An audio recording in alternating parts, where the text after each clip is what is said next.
Barely under the wire, James. I know, under the wire. But I like living close to the edge. Living dangerously. I love it. But you guys, welcome. It is the Monday night, and we have the lovely Fern here who's going to talk about contracts.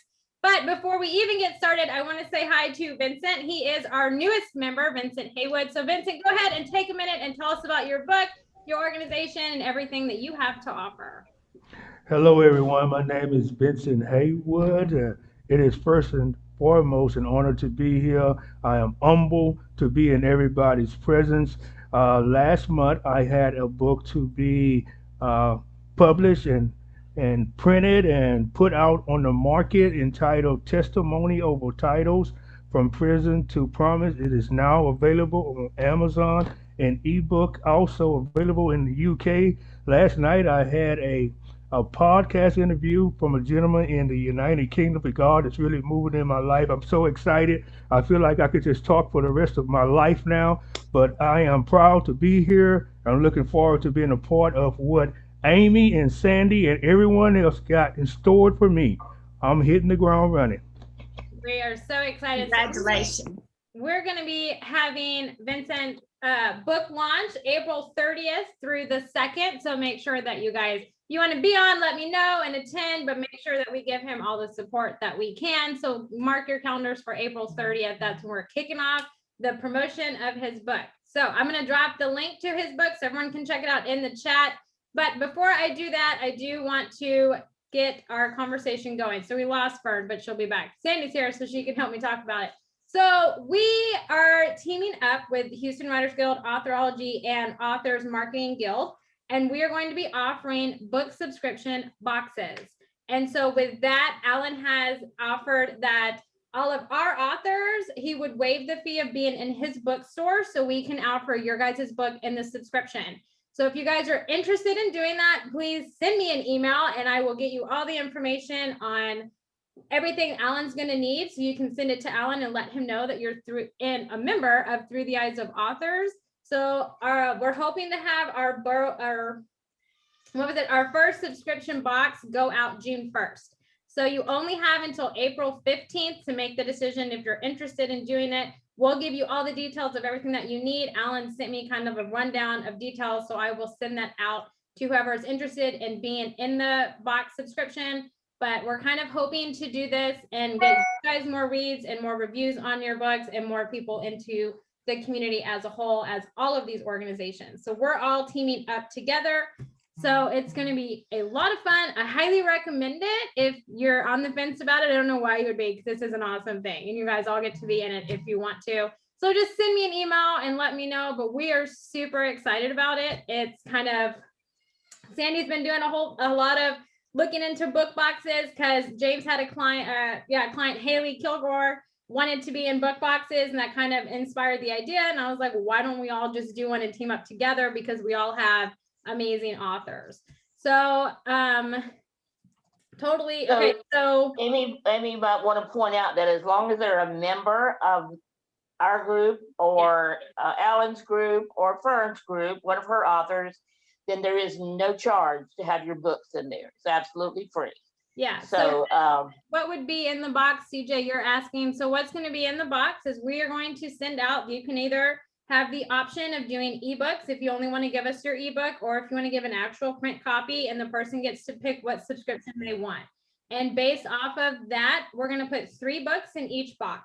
So each box has its own theme, and they're going to sign up for the genre of book subscription that they want to subscribe to.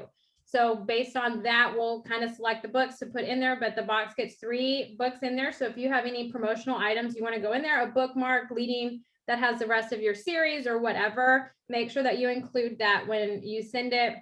We're going to be putting stuff in about each organization and some other promotional materials, but that's what we would need from you. Is if you're wanting to give away your print book, then your print book along with whatever art promotional material you have with it is what we're going to need. And then if you're wanting to only do an ebook, then we're going to kind of need the same thing, but with the ebook. So, or if you have a pen that has like CJ, I don't know if you and Lydia have pens that have Texas Sisters Press or something like that, and you want to put those in the box, then it's an opportunity to do marketing as well as books. And then of course we'll have a few goodies like candy and stuff. Not too Absolutely. much, I not too think, much. I think we're moving away from candy because they don't ship well. Yeah, And Okay, it's more like coffee and tea kind of things, just because some people could have, be diabetic and not want to have sugar or gluten. And so those are kind of the safe options. As far as how many books, we're not going to know until we figure out how many people actually subscribe. And we're not going to start promoting that until May 1st. So like I said, we only have until the 15th of April because we need Alan to have time to get everything up and have all of our organizations, everything that we need to send to him promotional wise, including with you guys.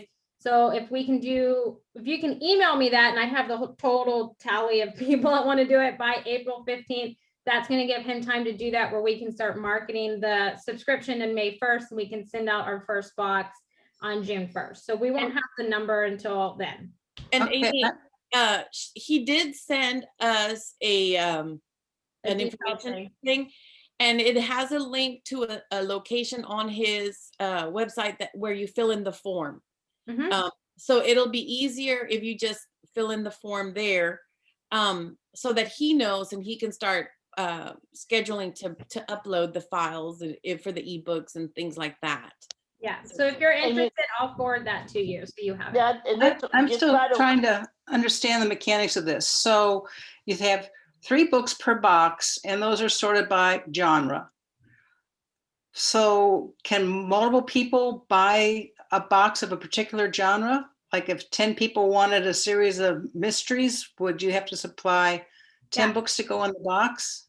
No. So what it is that you're going to have 10 people that subscribe to that box. So then each month they're going to get 3 books in their box for however long they subscribe, whether they subscribe for 1 month, for 3 months, 6, 9, a year, whatever. So we're going to put 3 different books in the box each month.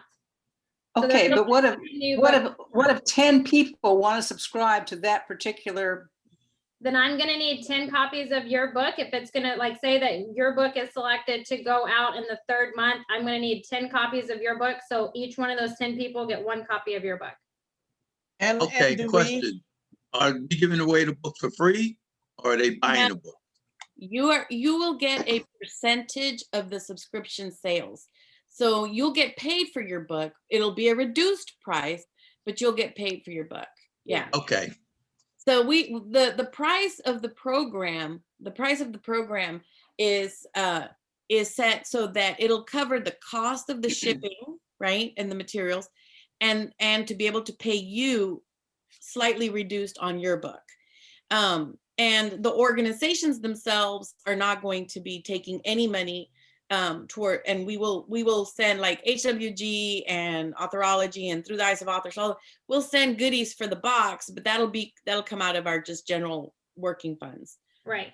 So This whole thing is really for you guys, and it's our way of supporting you guys and getting more people to read your book. So none of us are making any money off of this.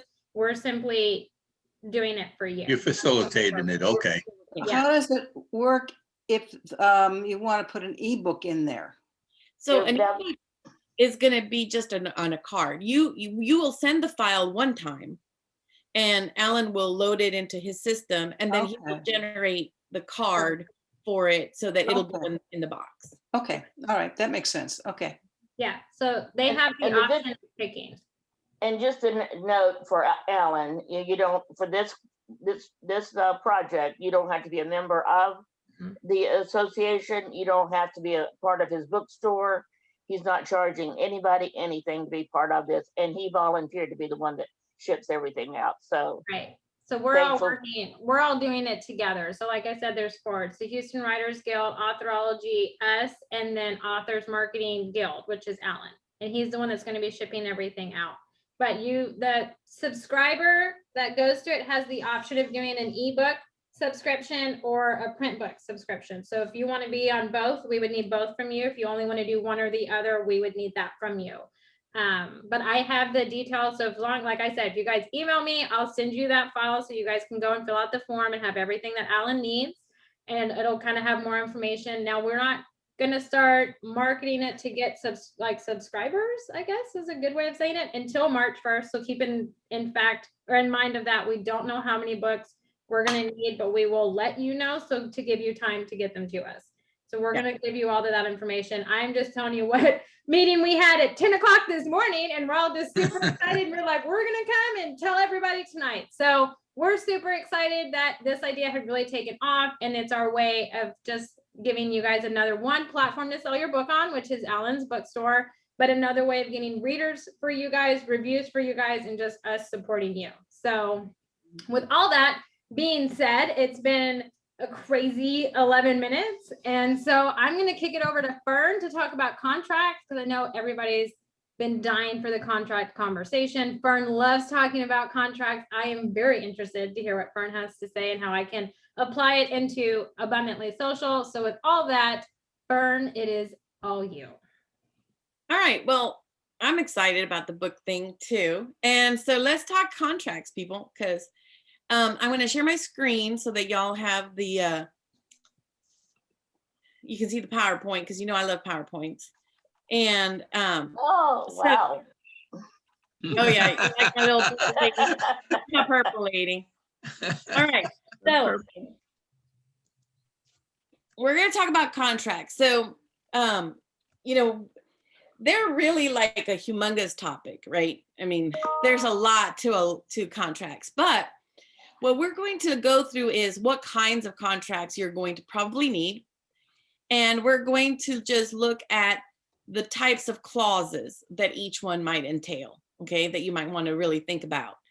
And then, you know, we'll talk about them as we go through them. So we'll start off with what kinds of contracts does a small press need? So obviously, the basic contract that you're going to need is an author-publisher contract, right? This is a book contract. Basically, to a contract between the publisher and the author for the right to publish their book. So that's the most important one, you know, and that's the one that gets everything else started, because once you have authors that you're working with, right, then you're going to need other people to work those books. So developmental editor contracts, people who are going to look at the content of the story, help the author to make their story stronger, work with them. This is a really close relationship. So we're going to talk about some of the clauses that are going to be very important to have in there as far as the relationship goes. And so they're the people that make sure that the content of the book is really strong, right? Then, of course, you have copy editors. These are the people who check for the mechanics, the typos, the consistency of use, for ellipses and em dashes. They're the ones that are going to make the book look, you know, professional. They're going to make sure the grammar is correct and that it meets industry standards, right, when it goes out. I prefer to have two different people looking at these areas. I prefer to have a developmental editor that works with the content, and then have a professional copy editor that just does that for a living, and is, you know, a grammar Nazi and, you know, all of that. Because, you know, the more you look at a text, the more you read it, the many times you read it, the less likely you are to catch mistakes. So it's good for the copy editor to have clean eyes, you know, fresh eyes on the piece. And so that's my copy editors. That's all they do. And sometimes they catch little plot holes or things that have slipped by, and they have questions. And then that's our chance to revisit them with the other editors. Then you're going to need cover designers. The cover design is very important, very critical. So, you know, you need to find the right people, and you have to have certain contracts with them for cover design work. And then you have the formatters, the people who are going to do the interior arrangements for your book, you know, to make sure that it meets the industry standards. Yeah. Not everybody, sometimes cover 2, designers. 3, 4, and I do 3 or 4. Right. So the formatter in our case is a separate entity. I have somebody that formats, and that's all she does is the interiors, and we have cover designers. Sometimes you can merge the two. Some cover designers will do interior formatting as well. So, you know, depending on who you hire, this could be one person. Illustrators. If you have children's books, you're going to need an illustrator. If you have sci-fi fantasy books, you may need an illustrator for a map, for a map design or some kind of special designs. So illustrator contracts are another kind of contract that you might need. And then you have publishing staff. As you grow, when you first start out, and I think this is what James was saying, when you first start out, you're doing pretty much everything for the company, right? That you are it. You wear all the hats. But as you grow as a company, you begin to be able to, hire more people, be able to work with more people, and you're able to get some staff members on board. And so we're going to look at some contracts clauses that are important for those. And this is not, when you talk about staff, you're talking about, contracts that are contract work staff, right? At this point, I have not had any like employees that are on salaries and things like that. But that's something for you to be thinking about as you move forward and grow as a company, So with this in mind, these are the types of contracts that you're going to need to have, right? So we're going to look at each one of them and just kind of look through some of the major clauses that you are going to have to think about how you want to manage that. So publisher, author clauses. Obviously, one of the major things you're going to want to do is royalty splits, right? You're going to have to decide what kind of royalties you're going to do with your authors, who gets what percentage, how they're going to be calculated is going to be important. What gets deducted from their royalties, is important. They need to understand like what royalties are usually based off of profit, and not just how much money you actually sold the book for, because you have to account for your expenses. So how that's calculated, you're going to need to decide that. Also, your disbursement schedule, that's going to be an important thing for you to decide. Traditionally, you disburse royalties quarterly.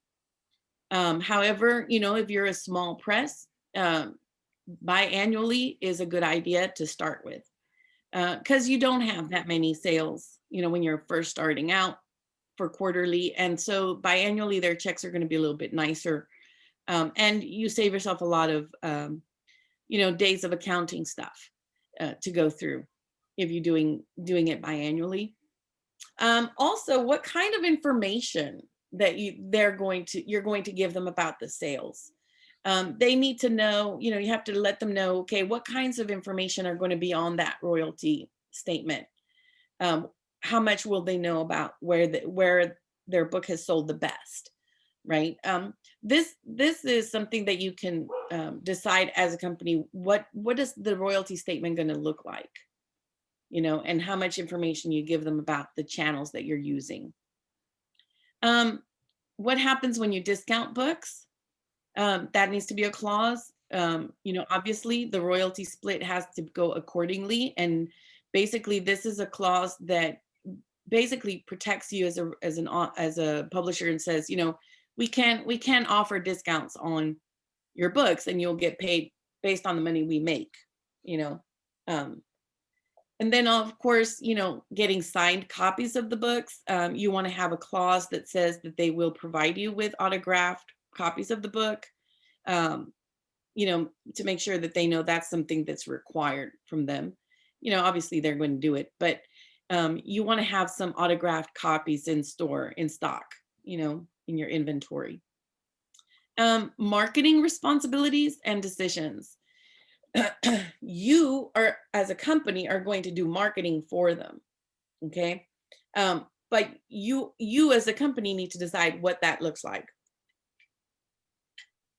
So you in your contract, you need to make sure that you itemize or let them know, okay, we are covering the marketing. This is the general marketing that we will do. We may do more, but we are not required to do every piece of marketing that they decide. The author does not get to decide what marketing you get to pay for, right? So, you need to make sure in your contract that they understand what you're going to provide, and that, you know, you can negotiate with them if they come up, if they find some option for their book to get marketed and it's doable for you, you know, you might do it, but you're not required to, right? You need to make sure that you hold that decision for yourself. Also, a termination clause for if you, the publisher, decide that you no longer want to work with this person for whatever reason, right? You need a termination clause that protects you, that says you can terminate a title, you know, and you don't have to necessarily give a reason for it. And what does that look like for them? You know, how do they get their release of their rights? What happens if if you have royalty disbursements to be made? When will those be made? Will they be made immediately upon termination, or will they have to wait until the regular scheduled disbursement comes out? You know, what does that mean for them, so that they understand what happens if you decide to terminate.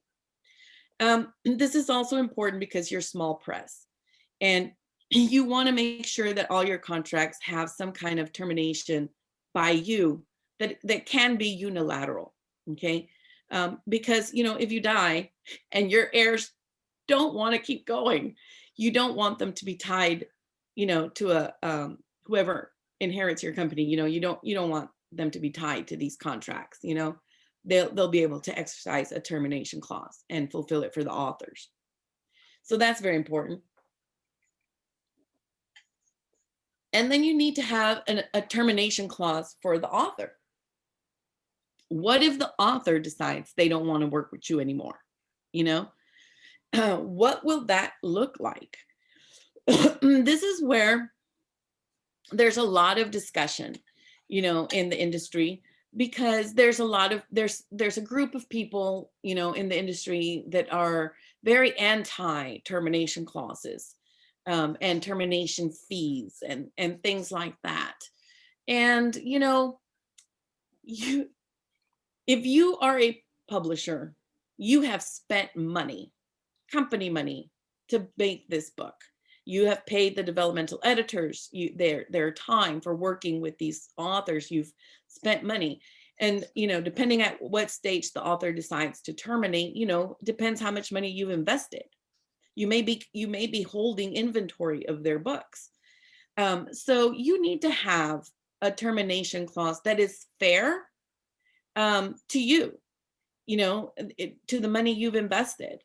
You know, authors can't just walk off and go, oh, I'm going to just go with my file over here and just self-publish now, right? There has to be some kind of protection for you on your return of investment. You know, you're a business, you're not a charity. And so, you know, and also in the termination by author and by publisher, you need to identify like that the cover is yours, that the publisher's. You know, it's a work for hire. It belongs to you. So they don't get to use your cover. You can offer them an option to purchase it, you know, in the clause if you want to. But, you know, these are things you paid for. So you need to kind of know what you're going to want to give them and what you won't, you know. So make it fair. Don't make it too horrible, right? But make it something that has bite, because, you know, you don't want an author to just waltz off, right? This is a serious business. And if they've entered into a contract, they need to know they're in it for the long haul, you know? So I'm a big proponent of both of those termination clauses. There's also professionalism clauses that you may want to have, as far as, you know, expecting them to dress professionally, to conduct themselves professionally when they're representing themselves as the author and you as their publisher. You know, this doesn't have to be strenuous, but it is something that you want to consider, because, you know, you are a company and they are the face of your company, right? They're your author. So you want them to conduct themselves professionally. And so you know, giving a clause about that is important. This is where the big controversy was with Disney, right? When they fired the lady that was on the Mandalorian show because something she posted, you know, on Facebook. They're protecting their company image. You know, Disney has a brand and they're protecting the brand. So, you know, you do want to have some protections for yourself as far as what you expect them to do and how you expect them to conduct themselves, you know. Then, of course, cover design and book formatting. This clause needs to state that, you know, you may choose to have a collaborative effort in which the author and the designer and the formatter work together to construct the design of the book. But you, the author, you the publisher, gets to decide the final cover, right?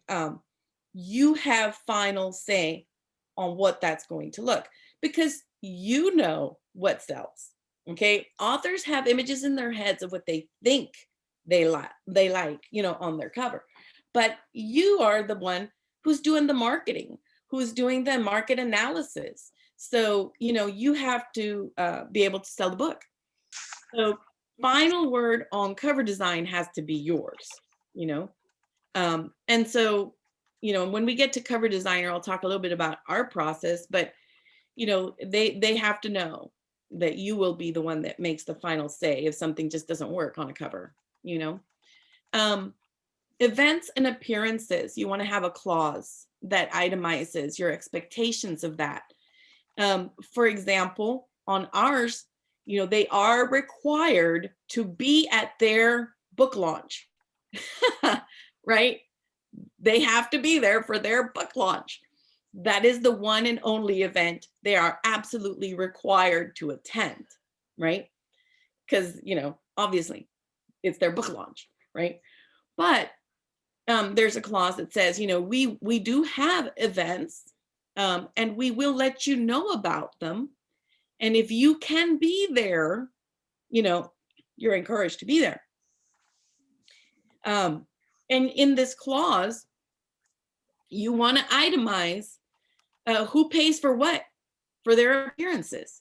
Okay. If they decide to come to an event, are you going to cover their parking? Are you going to cover their lunch? You know, what kind of expense are, if they live like some of my authors live in Rochester, Minnesota, they decide to come down here for an event, am I going to cover their transportation, their hotel?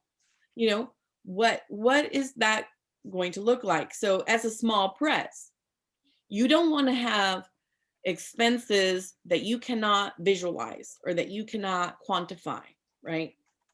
And if you leave it up to the author to decide that they're going to come to certain events and who knows where they decide to stay and whatnot, you don't want those expenses. So, for example, on our contracts, they're encouraged to come to whatever events they can be at.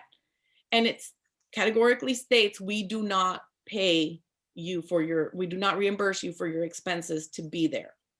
Okay. Because we're already paying for the opportunity to be at these events. We pay for the table and the marketing and all of that. So, you know, if they want to come to like our Comic-Con or whatever, they get to pay for their own parking and all of that. You know, sometimes, you know, if they've been there, you know, several days and we've been selling well, you know, I'll pay for a drink if they need a drink, you know. I have several authors who sell very well, you know, when they come. And so I always, you know, buy them a drink. But that's not in the contract, right? They have to know what is and isn't, you know, according to their appearances, what you will and won't pay.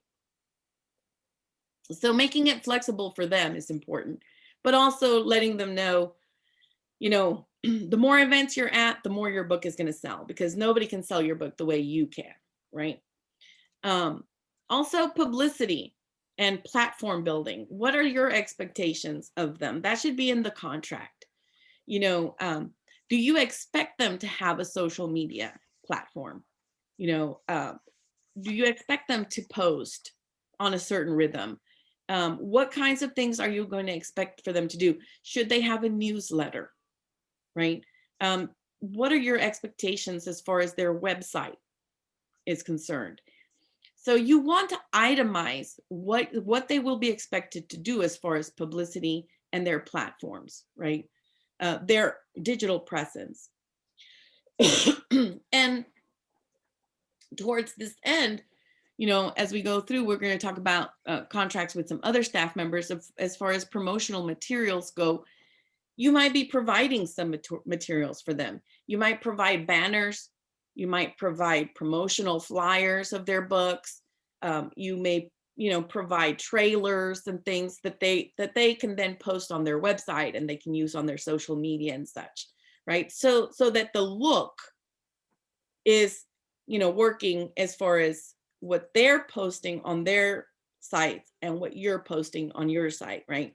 You don't want them to go off and do their own thing and have a completely different look for their book than their publisher's look, right? You want it to match and look professional.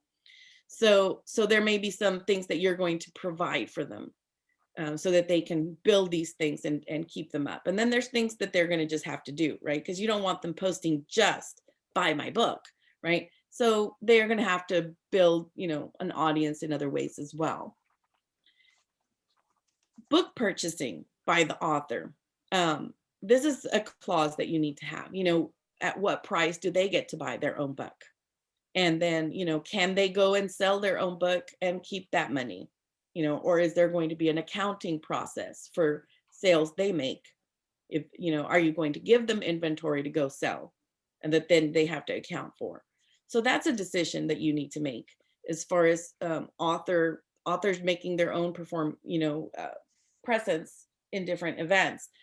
You have authors out there who understand the importance of that selling venues. They understand the importance of being out there. And so they're going to want to be able to sell their own book.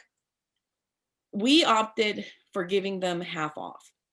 Okay, so they buy their book at half off from the publisher. They go and they sell it at the events that they go to by themselves, and they keep the profit, right?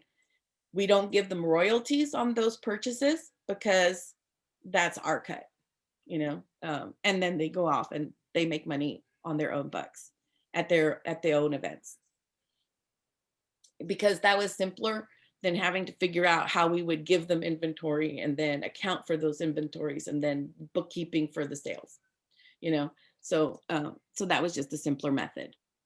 Like I said, promotional materials, you're going to maybe provide certain digital materials for them to use. You might decide to provide physical materials for them. Or maybe you will provide, you know, the digital templates, and then they will have to purchase their own. Like, so say that you create a digital template of bookmarks for them. You might just give them that, and then they have to buy their own bookmarks using that template. Or you might decide to make the bookmarks for them and then send them the bookmarks already made. So you want to make sure you have some kind of clause in there that itemizes that for them, so they understand too what you're providing, you know, and what they're going to need to maybe provide, you know. If you have authors who are very savvy and active and they are going to be going to events, you know, they may want banners, they may want tablecloths, and these are expensive, you know, they're not cheap. So you need to decide, you know, at what level do you provide what? So for example, our authors who have already completed 3 books with us, they have gotten tablecloths. They have gotten banners from us where we actually made it and send it to them, you know, already made and done. They can just go out and use it. And if they wanted to start earlier, we sent them some artwork and they made their own, you know.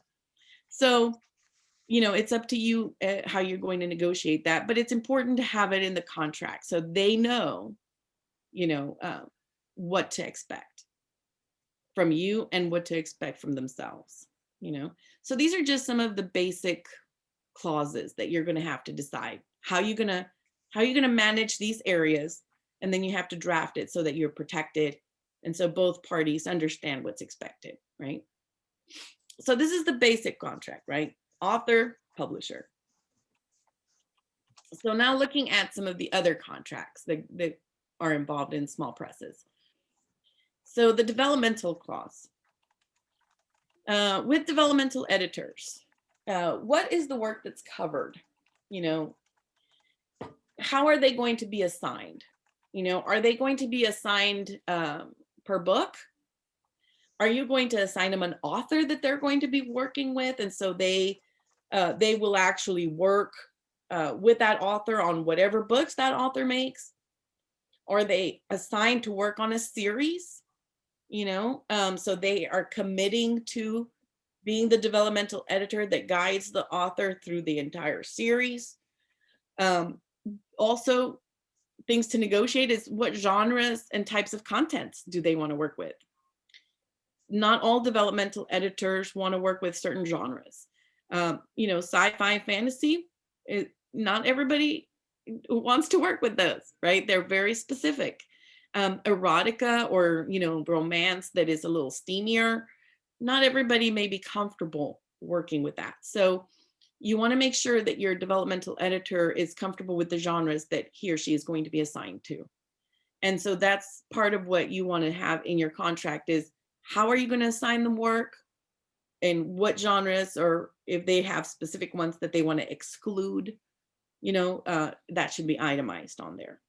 It's best to exclude versus trying to itemize everything that they will, it's usually a shorter list if you exclude certain ones. Also, how are you going to pay them, right? The developmental process is time consuming. They're going to need to read the whole manuscript at the very minimum of 2 times for sure to provide revision feedback and requests. At most drafts need at least 2 revision passes, sometimes 3. And then there might be a final quick read just to make sure everything is good, right? That they don't need to do any final tweaks or that the author hasn't snuck in an entire new chapter that they've never seen before, which can happen. So, how are you going to pay them? Are you going to pay them per time that they read the whole thing? And, how many times can they expect that to happen? And when do they get paid for these, during what time periods? It's important to also kind of itemize a little bit of their responsibilities with the author, as far as the guidance they will provide the author for their book. And also under this, for us, we also expect for the developmental editor to be available to troubleshoot in between reads. We don't pay them extra for that. They don't have to necessarily read, definitely the whole book, but the author might be struggling with a certain part of it. So they need to be available to the author to just discuss, maybe to read a small piece and, kind of give them a little bit extra guidance. So that's something that you want to itemize, as far as like, besides the full reads and the full revision monies that they'll get, what are some additional responsibilities as far as guiding the author through the process? Because the developmental editor is the one that handholds authors through the process, gets them to the final draft.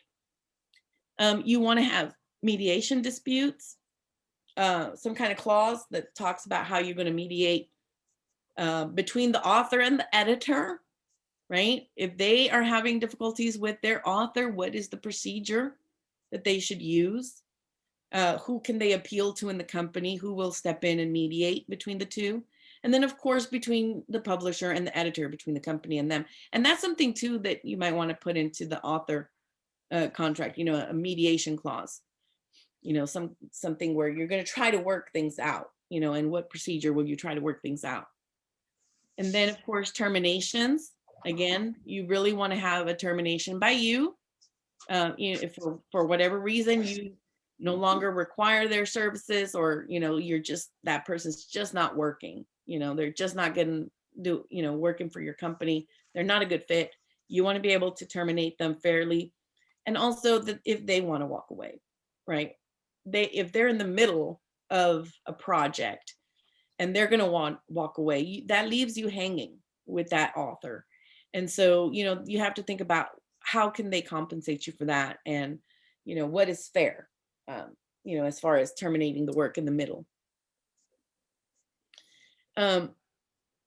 Professionalism is important, and this comes into play with them, especially in their written, more than necessarily anything they do social media wise.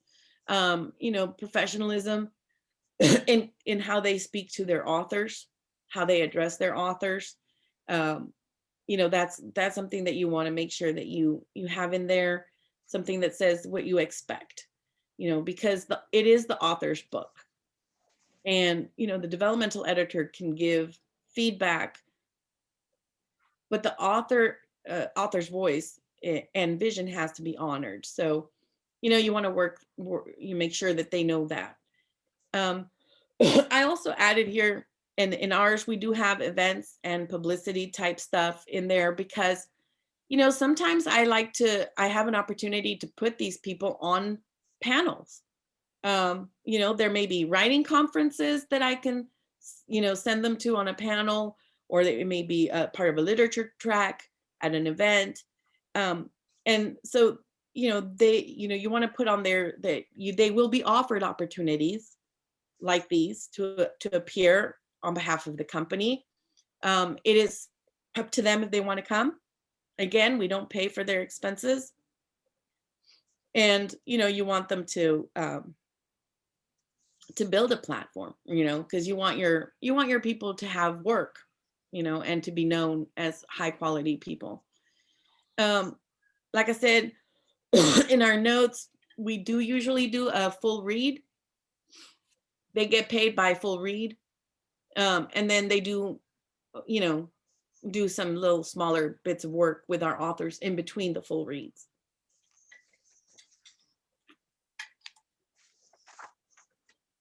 And this is for the developmental editing, the people that are working very intensely with your authors, okay, on their books. All right, so going onward to copy editors, and some of these clauses are very, you know, not necessarily exactly worded the same, but they are the same type of clause that shows up over and over.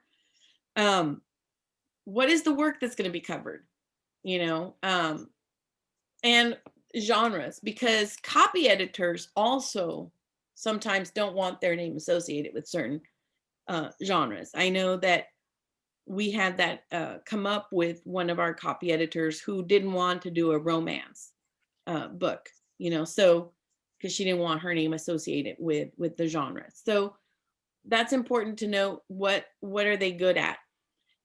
If you have sci-fi fantasy authors, you definitely want a copy editor that can work with that genre and who isn't going to assume that every made up word that is crazy spelled is a misspelling, okay? So, you know, they need to understand that authors make up words in that genre, right? Again, payment, how are they going to get paid? You know, most of these people get paid by text length, right? Sometimes it's, you know, depending on the word count. Our contracts with them are based on word count. So if the book is under 60,000 words, they get paid one amount. If it's between 60 and 100, they get paid a different amount. And then above 100, they get paid a little extra, you know? And that's how we structure ours. Some copy editors like to do a per word, you know, they prefer to charge per word. Sometimes they want to do hourly. If they want to do it hourly, you really need to discuss, you know, about how many pages or how many words per hour they can do, because hourly can be very subjective from your point of view when you're paying, you know, and so there needs to be some kind of, you know, itemization of the hours that actually took place and such. And so you want to have an idea of how much they're going to cost you. As a small press, you know, your budgets are not huge. So you want to make sure that you can calculate how much it's going to cost, right? So you have to have some kind of standardized idea or, you know, estimate to go on. I prefer the first one, text length, because that's just a flat fee based on how many words are in that book. And that works really well for us. The responsibilities here, the key thing is to make sure that they're not rewriting every sentence. You know, when we were hiring a new editor, we just added one. One of the ladies that did the sample edit for us, she rewrote the whole piece. I mean, literally, she just rewrote everything. And I was like, okay, you're not good, because you're not here to change the whole, rewrite the whole thing. The author already worked on that. You're just looking for someone who can fix the mechanics, right? Who's going to look and make sure that it meets industry standards, right? So making sure they understand they're respecting the author's voice. They may make comments, they may ask questions about the story, and then you and the author can discuss it. But their responsibility is really the Chicago Manual of Style. That's the one that we use. That's the one that the industry uses. They need to know that book and understand it and be able to apply it to a text.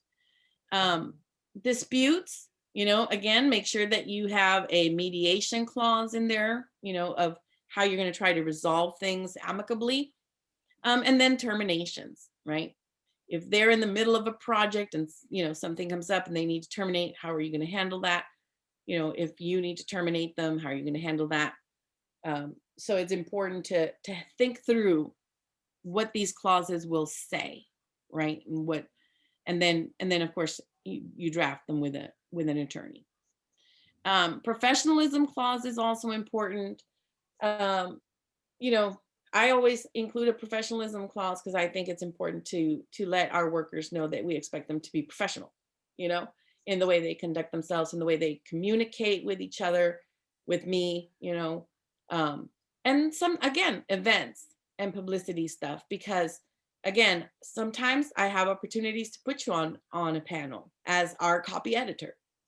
And so, or to suggest that you be used as a speaker somewhere because you represent us. So, let them know that you will have these opportunities. As a publisher, these do come up. And so you will offer it to them, and then make it so that it's, if they can, they will accept it. And if they can't, then they don't have to. And, make clear who pays for what expenses. So one of the things, just as a note to us, to, the way we do things, the copy editor is the last one to get the book. The developmental editing has taken place. We have reached a point in which we feel like this is it, this is the story. And after the copy editor gets the text, the author no longer touches it. The author does not have access after that point. If, in the middle of the copy editing, the copy editor has some developmental type questions, additional text needs to be drafted or whatever, because they notice that there's something going on, then we will work with the author. The publisher will work with the author with that part. And then, that brings up also important under responsibilities. Maybe there might be some text that will be drafted after they do their copy editing. So what we usually do, and this is very rare, but if it happens that, the author had to add a scene or something because there really was a huge discrepancy, nobody noticed, we'll highlight the new text so that when we send it to her to review it and copy edit it, she just has to look for the highlighted piece. And she doesn't have to do the whole, searching for what changed. And that helps for the pricing, she does make that part of her price, but if you're going to rework the entire book or huge pieces, then we'd have to negotiate for her to do more and pay for that, because that's more of her time. So, you want to make sure that at this point, you, the publisher, let the author know what changes were made, but they don't actually get to decide that they don't want commas where the editor decided needed to be a comma, because the editor knows where the commas go, and the authors often don't. And so we're really protective of this moment, and we don't let our authors touch it. After this, it's between me and the copy editor. I may talk to my author, but me and the copy editor will make the final decision, because it's our company name and our professionalism that goes out there. So, I need it to be fabulous. And, no matter how good your copy editors are and, your proofreading and all of that, mistakes will go out. Okay. Mistakes will happen and they didn't get caught. And, so when you come to the formatter, that's where you want to make sure that you have some kind of clause about, what if we need to, edit the interior because we caught a mistake that went out, right? So those are the copy editing major topics, clauses that you really want to keep in mind, as you're going through this. I will send Amy this presentation, by the way, guys, so that she can send it to you guys because it's a lot of stuff. So I know I should have probably said that at the beginning. My apologies. But anyway, so you can see it. All right, cover design. Cover designer, payment. Everybody wants to know how they're going to get paid. That's an important clause to have. Will they get paid by the cover? Per cover, a flat fee, per hour. Is it going to be tiered based on complexity? We have had discussions where, a cover design was needed that was a little more complicated than some of the other ones. It was going to take a little bit extra time. So, we added a little extra money for our cover designer. So, this is something that you need to identify in your contract. You're a publisher, you're going to give them a lot of work. So per cover is a good way to do it. A flat fee, that's easier for you to calculate. And then just built in a clause where it says, if it gets a little more complicated and we will add this bonus, Also, something that states what the process is. What is your expectation for them as far as how they work with the author? Publishing companies do have the prerogative to create a cover and say, bang, here it is. Have fun with it. This is your cover. We prefer to be a little more author friendly than that. So the way that we do it is in our contract, it states that the cover designer will receive from the author a form that itemizes, what are some of the key things about the book, the genre, and some ideas that the author has in their brain of what they think they want on their cover. So the author will fill this out with the summary and blah and send it to them, and we have a form that they fill in. The author also sends them 3 or 4 current covers on the market right now that they like, that they think are kind of what they would like for their book. Okay. These give the designer an idea of what's in their head, right? What are they liking, what's appealing, and what are they visualizing? Then the cover designer will meet with the author, currently via Skype, and will share their screen. And they'll start working with some design elements and build different concepts, and sort through some stock images with the author there. And sometimes myself or their developmental editor will be there with them. And so, until you come to an idea of, okay, this cover will work. It's important that you or the developmental editor or somebody from your publishing company that you trust is and has a good eye for this be there, because sometimes what the author really likes is not going to be very marketable. So you need to be able to say, well, this isn't going to work because blah, right? And then nix it, and then your cover designer gets the clue and shifts gear. Cover designers have a good eye. If they're good, they know what works and what doesn't work. So many times they themselves will tell the author, the reason I'm not liking this is blah, blah, and they work them. But that's a collaborative process that we use. And so that's itemized on our contract. What can the author expect? What can the cover designer expect to work with the author? Changes to the cover. It's important that you itemize with them what happens if there's an error. They need to be able to fix it. If there needs to be an adjustment for page count because maybe you reformat down the road and the page count has changed and they need to adjust the spine. you know, make sure that there's some wiggle room for them to do these adjustments and that it's fair, right? Also, I have had some covers that just didn't work. I mean, they just didn't sell. So, you know, at that point, you know, we need to discuss, does it need major reworking, complete fresh look? Does it need some minor tweaks? And then, you know, that needs to be here as to how that's made as far as additional compensation to the designer. Terminations, always have terminations, always have professionalism clauses, especially professionalism in terms of talking with your authors and working with your authors, you know. Mediations, sometimes the authors and the designers, when they're working, they have moments where they have, you know, tense situations between them. You know, you got to mediate between them. Formatter, the formatter has to talk to the designer to get, you know, certain things from them for the interiors. So it's important that they have a process they can appeal to if they're having issues between them, and of course with you.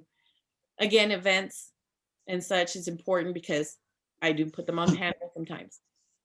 And then these are additional things you want to talk with your cover designer about, because their design will be used for other things. Who will make these things? Maybe your cover designer will make the actual promotional materials. Maybe they will make the banners and the bookmarks and the flyers and things like that. Or maybe they need to make sure to provide the person who will be designing these things certain types of files, right? So it's important that they have access to who will be the point of contact for these files, so that they can work them. And the same thing comes to designing things for like banners and stuff. Will they design it, or will they just be facilitating the pieces from their design to the person that will design it? So it's important to itemize this. And, you know, compensation wise, if they design it, they're going to need to be compensated for that work, you know, on top of the cover work. And if they're just facilitating, you know, then there needs to just be a process, right? Itemized on how they will dialogue and where they will upload the files that are needed and such. And so that's kind of the cover designer clause. You will be, this is a work for hire, so you will be, you know, copywriting your covers as yours, as a work for hire. There may be, it may be good to have a clause that states that in the contract, something that says your covers are owned by us, they're as a work for hire, and we will be copywriting them as such, and we will give you credit for the work, right? And so you may want to have something to that effect in terms of copyright if they have an issue. Most cover designers, they know, you know, so this is not a humongous issue with cover designers as far as that is concerned. But you may also want to have, and I didn't put it on here, something that talks about like exclusivity of design, so that, you know, they're not going to go and do a very similar looking cover for somebody else, you know, making sure that they understand that your covers need to be unique, right? And so once they've used a stock image or whatever for you, they should not be using it for other covers and things like that. So that's an important element there. All right, so formatting. The formatter, sometimes the formatter is the same person as the designer. Some designers do interior formatting as well. But I like to keep everything separate, so everybody is specialized in what they do. Our formatter, you know, we pay her per book. And so the cost includes all the formats for that book. Print on demand, all of the different ebook formatting that needs to be done, etc. But they may want to be paid by hour, or they may want to be paid differently per format. They maybe want one payment for print book and another payment for the ebook formatting. So, you know, that's something for you to decide with your formatter, how they want to get paid and when do they get paid. Also the collaborative process, you have to itemize that they're going to have to work with the cover designer to get pieces from there for the interiors. They're going to have to also make sure that, you know, the author kind of has a little bit of say, not much. The author doesn't have much in here.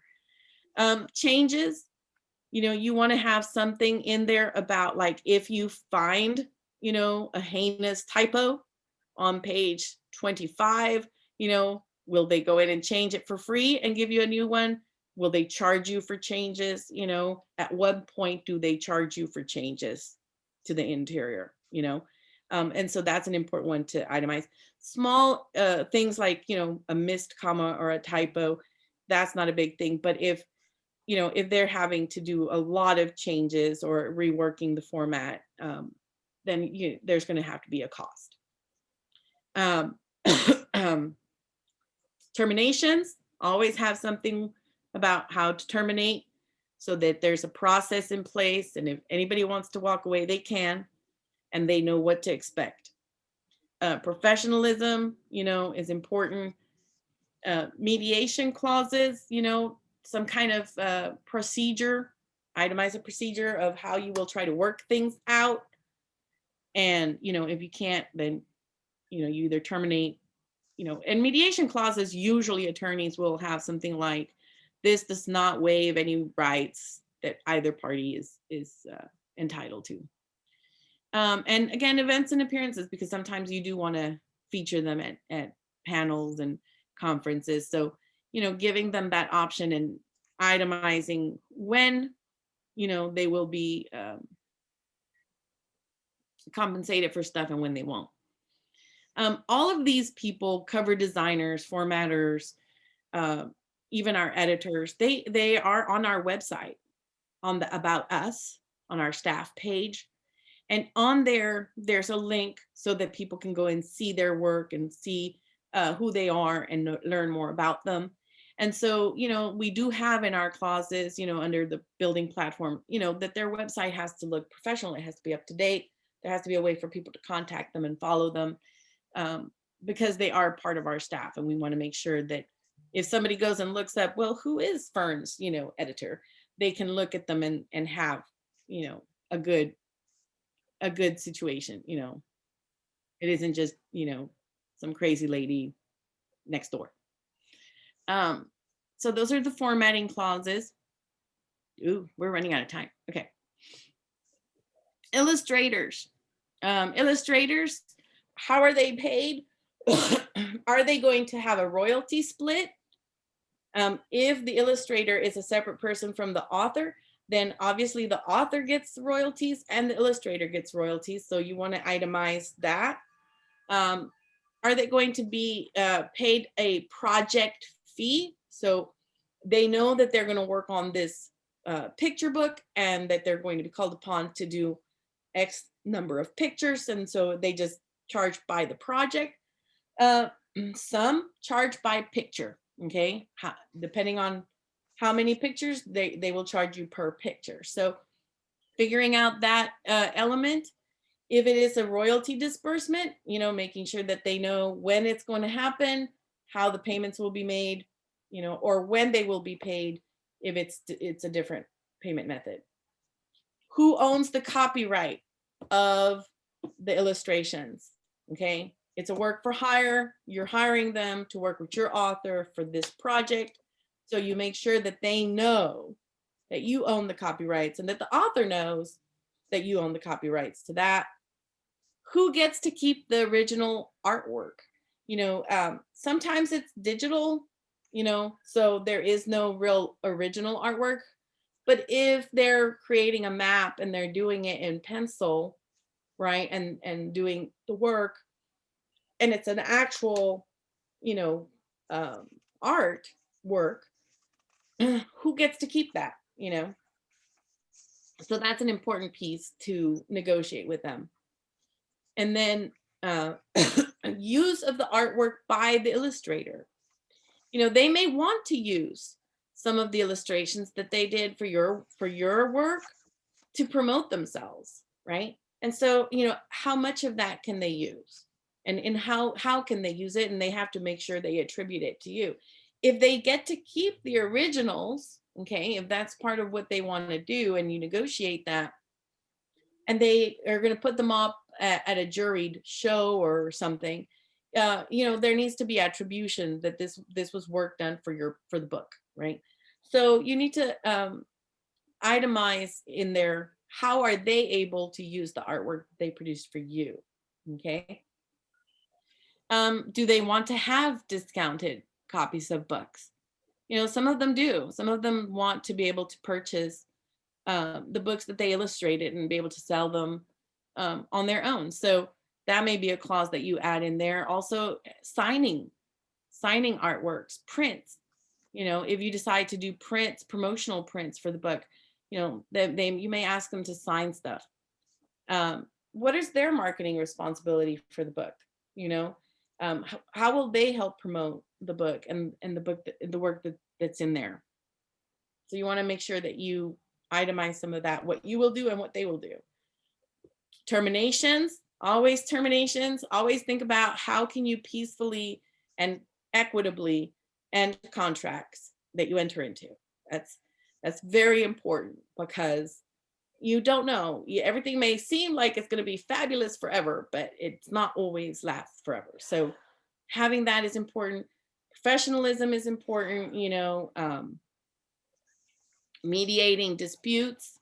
If you having an author and an illustrator work together, you definitely want to have some kind of procedure for them. If they come to a point where they cannot work together any longer, who will mediate? And between you and the illustrator, who will do the cover design and interiors?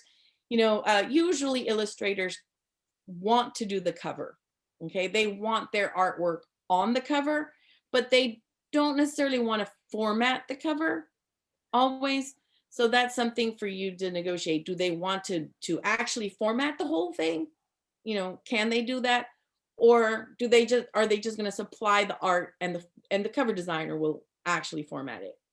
So it's important to itemize those things. Again, events, appearances, these are your illustrators. You're going to want them to come and sign books. You're going to want them to be at different events. You're going to want them to have a platform. You know, can they purchase books? Promotional materials.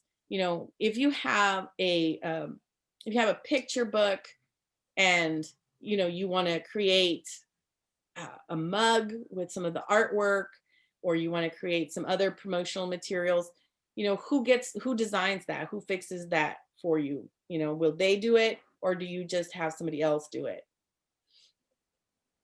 So you want to have those kinds of things itemized in the contracts. All right. Company staff. All right. You may have people working for you eventually that are, you know, just staff members.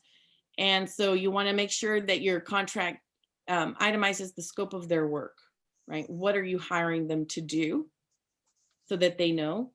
And it may also itemize things that they don't want to do, that they don't want to be responsible for, depending on the different jobs. Payment, how are you going to pay them? You know, are you paying them monthly? Are you paying them, you know, a certain amount per time that they do the job? You know, how are you paying them? When will they have a pay increase? You know, it's always a good idea with staff to schedule, like, when you're going to maybe give them a little bit more, especially if you're starting them really low and they're agreeing to pay to work with you at a lower rate.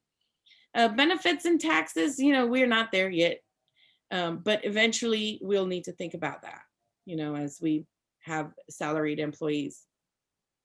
Do they also help you market? You know, some of these people have good social media and stuff going on. So, you know, you want to encourage them to help you post about your stuff, you know. Terminations, professionalism at events, you know, if they come with you to events and they're going to be there, how will they be handling that? Again, social media stuff and mediations. What kinds of staff closet, you know, staff people that you might have? Like, you might have someone who does data entry. You know, you might pay somebody to do all the uploading onto Amazon and Ingram and, you know, Draft to Digital and all those people. You might have a website designer. And you might have a website maintenance person.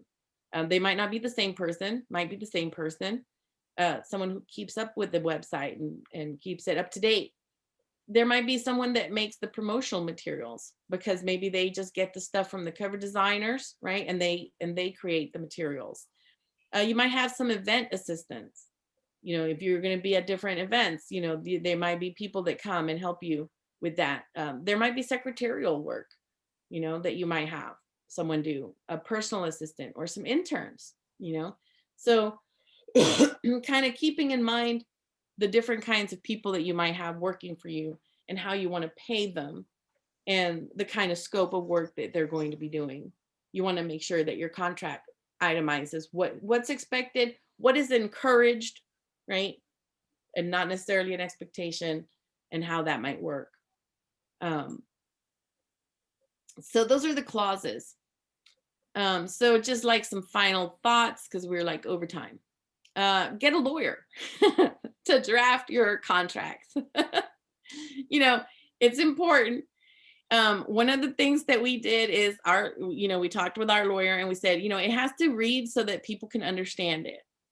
You know, I don't want it to read like a legal document that nobody can understand, you know, so it reads in a way that if you read our contracts, you will understand them, you know, but they are drafted by lawyers. And, you know, encourage people to have it reviewed by a lawyer. Okay. Whenever you offer a contract to anybody, make sure you always say, please have it reviewed by your attorneys, you know, because you want to make sure to promote that they should get professional opinions on it. It's important to decide your rights, you know, as far as your publishing rights as a publisher. We ask for our authors to be with us for 10 years. Okay, we have a 10-year exclusive right to sell books. 10 years gives me a good return on investment, okay, because selling books is not easy. So we spent money on it, we're spending money on it, we want to make a return on investment. So at 10 years is good. Some people do 7, some people do 5. It's up to you what you want to do. I like 10 because 10 will give us a return on money. You know, making sure your termination clauses addresses your return on investment. You know, if you are 3 years in and you've spent all this money, you have not made your money back. So, you know, make sure your termination clauses are equitable for you as an investor. Also maintain a strong communication with your authors. Make sure that your authors and your staff are able to talk to you about any issues. You know, your mediation clauses should stress the importance of coming right away and to who do they address their complaints and their issues, so that you don't end up in disagreements, you know. Some publishers have clauses where like anything that the author writes after they sign with you, anything new that they write, they have to present it to you first, and then they can go and find a different publisher if you say no to it. I find that to be unfair. So the way we do it is, if you know they wrote something that has any connection to the work that we're publishing, we need to publish it, and we need to have right to publish it first. So if it's a spin-off, if it's a character backstory, if it's in the same universe, if it's related in some way, right? If they create something totally new and they want to go pitch it to a different publisher, that's up to them, right? The only thing we have first right to look at is stuff related to what we're already publishing, you know. Also encourage them to look for alternate publishers for other work, because the more publishers publish them, the more people marketing them, the more they will be found, and your books will be found, and there will be more sales, you know. So it does pay for your authors to have multiple publishers, you know. And then we also make sure that you know, let them know you're going to have addenda. There may be things that may change. You may have to change the frequency of royalties, or you may have to change some clause. So that's done through an addenda. And production timelines are usually addendas for us. We don't, when we offer a contract, we don't immediately give them a production timeline, because we need to negotiate time for their revisions, time with the developmental editor. When will they be able to read the book? We need to also negotiate with the copy editor. When will they be ready to receive the book? So production timelines are fluid things. And so they need to know that those are addendas that may change, right? They may fluctuate, and they're not built into the contract. You know, I had one lady ask about like, to see the production timeline or to have the production schedule in the contract. And I said, no, we don't do that, because you don't want to be stuck to that. And we don't want to be stuck to that, because life happens, you know, and one of us is not going to be able to make it. And so we're not going to stick it in the contract. We're going to make it an addenda, and we're making it a flexible agreement that's fluid, you know. We'll go putting deadlines as you feel like you can be ready to send us your drafts, and we can be ready to send it back to you. So those are the clauses that you need to think about. It's a lot to think about. How are you going to handle all these elements? What will you want your authors to know that you're responsible for? The staff members to know that you're responsible for. What are they responsible for? So, you know, it's a heavy topic, y'all. So now that I have exhausted your brains, there you have it. I love it. I love it. I think that was great. I heard so many of the people that had to leave, they were like, Amy, make sure you get the PowerPoint because this is so much information. They were capturing screen grabs of it as you were going. So like, I'm going to have to revisit this. So yes, absolutely the most weighted conversation, I'm pretty sure, of all time. And I know I've just in the chat box, I know so many people are saying that they've learned so much. So Fern, thank you so much, because you have so much going on with the Houston Writers Guild, Authorology, Inklings. I mean, you are a busy person. So yeah, but I love contracts though. I mean, contracts are fun. Yes, Red. For a quick question, when you charge somebody X amount of dollars, whatever it is, for your services, for the expectations and everything, do they pay 100% up front? Or are they paying 50% up to a certain point in time? You didn't really talk about how the author pays the publisher as a contractual thing. Is that just My authors don't pay me. okay? I'm an investor. I'm Okay. a traditional. We're a traditional publisher. So our authors, they don't pay for anything. That's Okay. why the termination clauses are there. Because when I take you on as my author, I am going to pay the editor to work with you. I am going to pay the copy editor to fix your book. I'm going to pay the cover designer. I'm going to pay the formatter. I'm going to pay everything. Okay. And I will pay you royalties.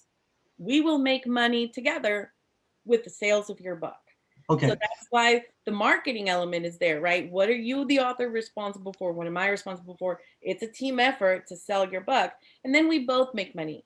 And so over the term of 10 years, as I go selling your book over the term of 10 years, and we add more books by you, et cetera, then that return on investment, you know, there comes a point at which I've broken even with your books. I've gotten what I spent up to that point, and now we're making a little more money. Okay. And so that's why 10 is such a great number. Yeah. It wasn't real clear on the front end. And I'm glad you clarified it here at the end, because it does make a lot more sense. Yes. I mean, because there are models, and there are publishers that charge for the services. And that's slightly different. You know, at that point, your contracts would have to include, you know, the payments that the author will make, and when they make them, you know, but like, if I'm talking about a small press that is going to be a traditional publisher, and so you're an investor, you're investing in them, you're saying, yes, your book will make money, and so I'm going to fund it, basically. Okay. Yeah. Thank you. No problem. nice. Yeah, it's tough, man. I have a question. Mm. I'm not really sure it's a question, but do you have any? I have someone that he does everything I ask him to do, basically, and I pay him I call it a retainer, a monthly fee. I don't have a contract with him, you know, so now I'm starting to worry, oh, maybe I should have a contract with him. But he's happy, I'm happy, and we just roll along. Yeah, it sounds like a personal assistant contract. You know, the best thing to do is to have a contract. It protects you, it protects him. See, I'm trying to keep out of the appearance of having an employee because I don't want to pay taxes for him. I don't want to pay health insurance. You don't have I to. don't. You don't have to. A contract worker is not an employee. Yeah, that's He's what I an- was with Sandy for 10 years, just a contractor or like contractor. She didn't pay taxes, I paid them. Yeah. All of my people, all of them are contract workers.